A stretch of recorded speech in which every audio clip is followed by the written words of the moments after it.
Jilbaa Oromiyaa Daarolamu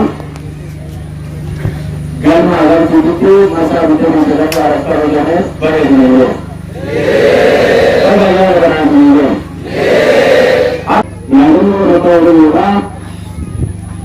Umbaanni 19 kun 23 waan dibatamaa wajjin waan qabeeffatu waan silaatamaa waan irratti ta'uu qabu egaa jalqabee waggaa 23 jechuudha. Egaa jalqabee yoo jennu egaa kunnee kaanii egaa Oromoo bakka jalqee kaanii booda yaadannoo